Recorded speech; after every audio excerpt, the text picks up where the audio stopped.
Welcome everybody to a look at a new Radiance Films release, and it is 1971's Sympathy for the Underdog. So this is directed by Kinji Fukasaku, who also did the likes of Tora Tora Tora, Cops vs Thugs, and The Fall of Aiko Castle. This is in fact the 10th film that I've now seen from him. So this is a Yakuza film clocking in at 93 minutes long. Stars the likes of Koji Saruta, yeah, I'm going to go for that. Probably wrong, but he was in the second and third films in the Samurai trilogy. Now that's a trilogy of films that was actually released by the Criterion Collection. He was also in Big Time Gambling Boss, which was also released by Radiance Films, as well as the second of the first three Red Peony Gambler films, which were recently released by Eureka. Also stars Tomosubo Wakayama, who I've seen in 19 other films. Recent favourites being the Lone Wolf and Cub series, and he was also in the first three of the Red Peony Gambler films. So, pretty good cast, quite frankly. So yeah, a Yakuza gang gets driven out of Yokohama by a big gang out of Tokyo. They relocate to Okinawa to violently start over. So this is an ideal example of the efficiency of Japanese filmmaking, because this does practically everything that a Western film would manage, but within a far shorter running time, while not feeling rushed or underdeveloped in the same process. So yeah, it's a really hard juggling act to do that, is to get a film in a reasonable length of time, while not feeling like, everything's been skimmed over or anything like that. But that does not happen with this, because the characterization is well done, the characters are well realized, and it really does give you an insight into the kind of Yakuza world of the early 70s. The cast is also great, it is well paced, the action scenes are both fast and visceral. The cinematography is on point, especially when it gets to those action scenes, as the feel like handheld camera cinematography when it comes to the action scenes, because it's not always clear cut or shot clearly. It's very fast paced, very quite wobbly at times.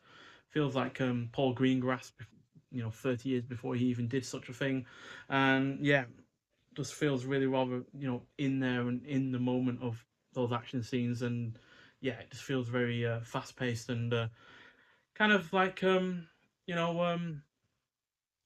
unstructured in some regards, like a fight scene would actually be in real life, to be honest. So yeah, it just feels really rather improvised in that regard. The score is also decent, it is engrossing throughout, and the narrative structure being split into chapters works really rather well on top of all of that. So yeah, a really rather fantastic effort. 4.5 out of 5 for me.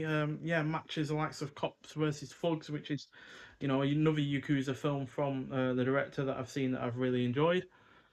Now, he obviously also did the Battles Without Honor and Humanity series, 8 films, in fact, in that series. So, yeah, and I've only seen the first one of those. I have heard that those films are great throughout most of them. So, yeah, I'm definitely looking forward to getting through to the rest of those films, but this for now is one of my favourites from the director.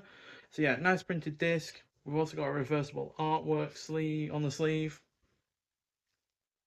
which is most likely more the original artwork, whereas this is something that's been done for Radiance Films. So we've also got a booklet, so minor spoilers for this, because it does show a couple of shots from the film.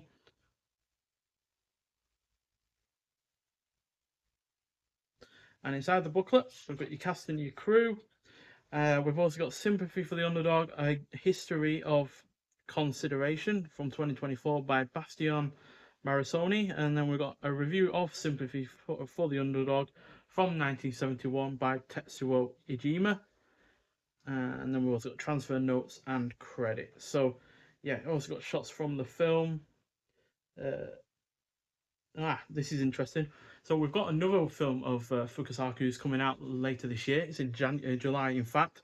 And this is a poster for said film that is being released by Eureka, no less.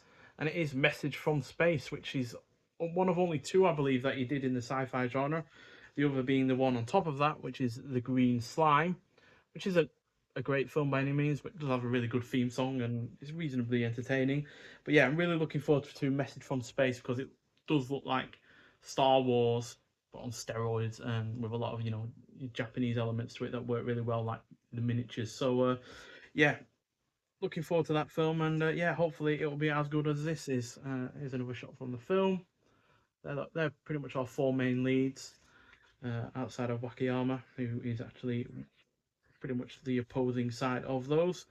So yeah, transfer notes. Let's have a look. So Sympathy for the Underdog was transferred in high definition by Toei Co. Limited and supplied to Radiance Films as a high definition digital file. So no real restoration to it, but it still looks excellent. There's no issues at all with the quality of the picture. The sound is also on point as well. There's no peaking or anything like that. So you're in good hands with Radiance Films when it comes to the sound quality and the picture quality as well.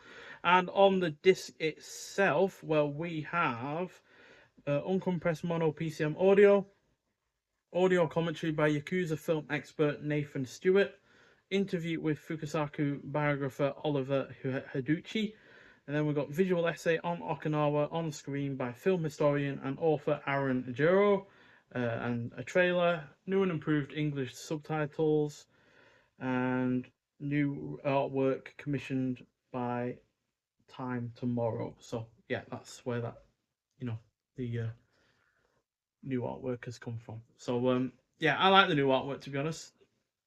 Kind of looks like something that you might just casually put up on your wall if you know into art or anything like that. So yeah, really good film. Really enjoyed it. Had no major expectations for this because, like I said, even though I have seen plenty from the director before, there's only really been one Yakuza film that I've been properly impressed by so far, and that was Cops vs. Thugs, whereas his other films are either like period dramas like Fall of Echo Castle, or war films like Tora Tora Tora, which he co-directed with Richard Fleischer, and another director that slips my mind now, but I think he was another Japanese director. So yeah, really impressed by it, and yeah, another standout film from Radiance Films. So yeah, get out there and get it if you haven't already. But if you have seen it already, this film, I'd like to hear your thoughts on it. But nonetheless, thank you for watching, and I'll see you in the next one. Bye.